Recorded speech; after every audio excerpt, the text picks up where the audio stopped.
decided to start learning on electric guitar. That's awesome. There's so many exciting things about electric guitar that make it a fantastic choice for beginners. Now, what you just heard is totally achievable, and here's what makes electric guitar so exciting. One of the things is exploring different tones, from crystal clean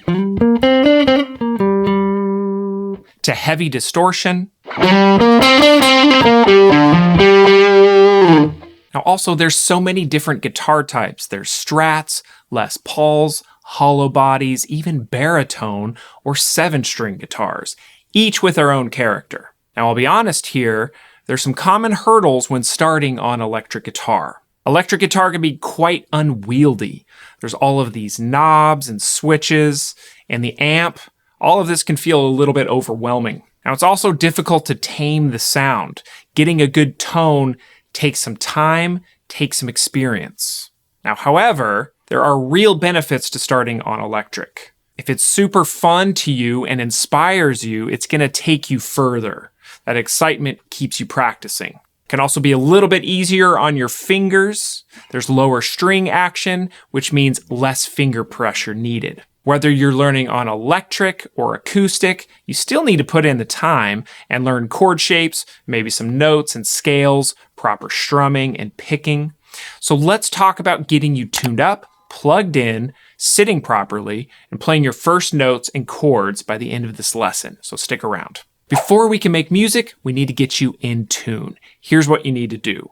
Start by learning the string names and numbers.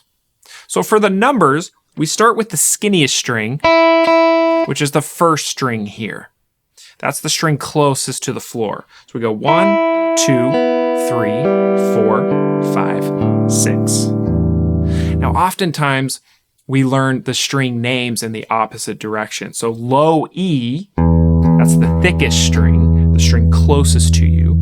And then we go A, which is the 5th string, D, which is the 4th string, G is 3rd, B is the 2nd string, and then that first is a high E. So we have 2 E strings. Now there's a whole bunch of different tuning methods. You can use a clip-on tuner. This clips onto your headstock. This is super convenient. You can also use a plug-in tuner. You need a cable coming out of your guitar into the plug-in tuner. Now you can also use a piano or a keyboard. This is one of my favorite approaches when you're just starting out. And you're going to match each string to the corresponding piano key. Now, if all of this fails, you can always go to your local music store. They'll tune it up for you and they'll also show you how. Okay, next it's time to plug into your amp. It's time to get that electric guitar sound. What you're going to need is a 1/4-inch cable. This is a standard guitar cable. Now from the guitar, you're going to plug it into your guitar's output jack. And then from there, you're going to plug the other end of the cable into your amp's input jack. Okay, now let's talk about your guitar's controls. You have a volume knob. Mine is right here. You also have some tone knobs. You can kind of hear that difference. And then you also have a pickup selector. So this one is controlling this pickup. If I go down, it's on this pickup. You can hear that tone knob as well. Okay, so volume, of course, controls how loud your guitar signal is, and then that tone controls the brightness, darkness of your sound. Now for your amp, you're also going to have some general knobs that every amp comes with. You also have a volume, which is the overall loudness of your signal. You should have a gain as well. This is how much distortion or overdrive is pushing the amp.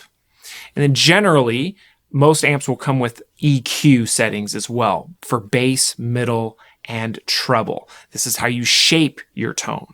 Okay, real quick, to find more in-depth lessons on not only electric guitar basics, but complete beginner to advanced guitar learning, make sure and click the link in the description below for a free ultimate beginner guide that includes an essential chord chart, a practice plan, a walkthrough of some beginner pitfalls to avoid, plus a whole lot more. Now back to the lesson. Okay, so now we're all plugged in. You've got a little tone going. Next is to find your sitting posture. Good posture will set you up for success and prevent injury. Now you want to make sure you're sitting up straight. Try not to slouch. You also want to keep your shoulders nice and relaxed. It's really easy to tense up when we're learning and practicing guitar. Okay, now for your guitar neck, you want to keep it at an angle slightly up. Straight is okay, but down is no good. You want to keep it up, and also you can keep it a little bit away from your body at a curve just like this. Now you also want to keep proper wrist position. You want to make sure your wrist is nice and straight. Usually you want to keep your thumb on the back of the neck on some level, and then with your other fingers, your fretting fingers, keep them nice and curled, playing with the tips. All right, now it's time to make some music. Let's talk about proper fretting technique. I'm going to take my index finger to the 5th fret of the B string, right here. Now you want to press down firmly just behind the fret wire. So that's this one right here. You don't want to be in the middle or too far away from it. It's going to make it more difficult to fret. So move it just up where it's close. You don't want to be on it, otherwise the sound is going to choke out. Right up to it. Okay, you'll notice I'm using the fingertip, not the pad. The pad looks like this. You don't get enough leverage. You want to use the very tip of your finger right next to the nail. Okay, and make sure you keep your thumb on the back of the neck, kind of like you're squeezing the 2 fingers together. They should line up if the neck isn't there. Okay, let's try a few notes. You can always start off by learning natural notes. Good place to start is the first 3 frets. Let's go to the low E string. That's the 6th string. Now we could play open, which means we're not fretting anything at all. We could play an F note, which is the 1st fret. Try it with your index finger. And then we could play a G note. Try that with your ring finger on the 3rd fret. Those 3 notes, E, F, G. Now, if you know those 3 notes, the same 3 notes are on the high E string as well. E, F on 1st fret, G on 3rd fret.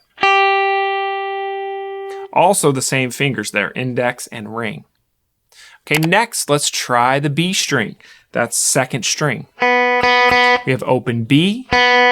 C is on the 1st fret. We can use our index. And D is on the 3rd fret. We can use our ring finger. Okay, next you might want to try a few small chord shapes. Now here's a G chord that you can just play with 1 finger. Take your ring finger to the 3rd fret of that high E string, that 1st string, and with your strumming, I want you to strum from the 4th string, this is the D string, down. Now when you're strumming, you want a nice clean sound and try and make sure every string is ringing out. Okay, let's try a C chord. We're going to take our index to the 1st fret of the B string.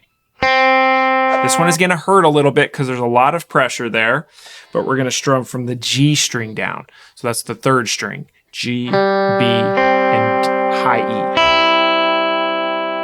E. Okay, you can also do it just like that, each string ringing out clearly. It's a little C chord. Okay, let's try an E minor chord. This is a fun one. You can use 2 fingers for this one if you want. Take your index to the 2nd fret of the A string, middle to the 2nd fret of the D string. That's strings 5 and 4. Now for this one, you can strum all 6 strings. When you do this, you want to make sure those 2 fingers are curled and not muting the other strings. So this is really going to be a test to make sure you're fretting with the tips of your fingers. All 6 strings for this one. Okay, there you go. There's a few chords. Don't worry if they don't sound perfect right away. This is going to take a lot of time and practice. All right, our next step is to add some strumming. So we're going to put it all together with some rhythm here. Make sure and start simple. A good place to start is with whole notes. So I'm going to take that same E minor and we're going to strum once and count to 4. It'll sound like this. 1, 2, 3, 4. Again. 1, 2, 3, 4. 1, 2, 3, 4. Try it over the other chords, mix and match, start playing one chord and then move to the next chord. Okay, you can also do this with some single note picking as well. Same timing, but picking individual notes. So say we're on that low E string, we could do E as a whole note. 1, 2, 3, 4 to F. 1, 2, 3, 4 to G. 2, 3, maybe back to F. 2, 3, 4, and open. That's a great exercise to start off with. You can do the same thing on the high E and the B string notes that we just learned. All right, there you go. You just covered all the essentials for getting started on electric guitar. Yes, it can seem overwhelming at first, but that's also what makes it so exciting. Lots of possibilities are waiting for you. Now remember to be patient with yourself and practice just a little bit each day. Your fingers might be sore at first, but that's totally normal, and it will get easier with time and practice. Okay, after day 1, you can utilize the wealth of incredible lessons on the Guitar Tricks platform to take you to the next step. Most importantly, have fun with it. Let me know in the comments what made you choose electric guitar over acoustic. Was it a specific song or guitarist that inspired you? I'd love to hear your story.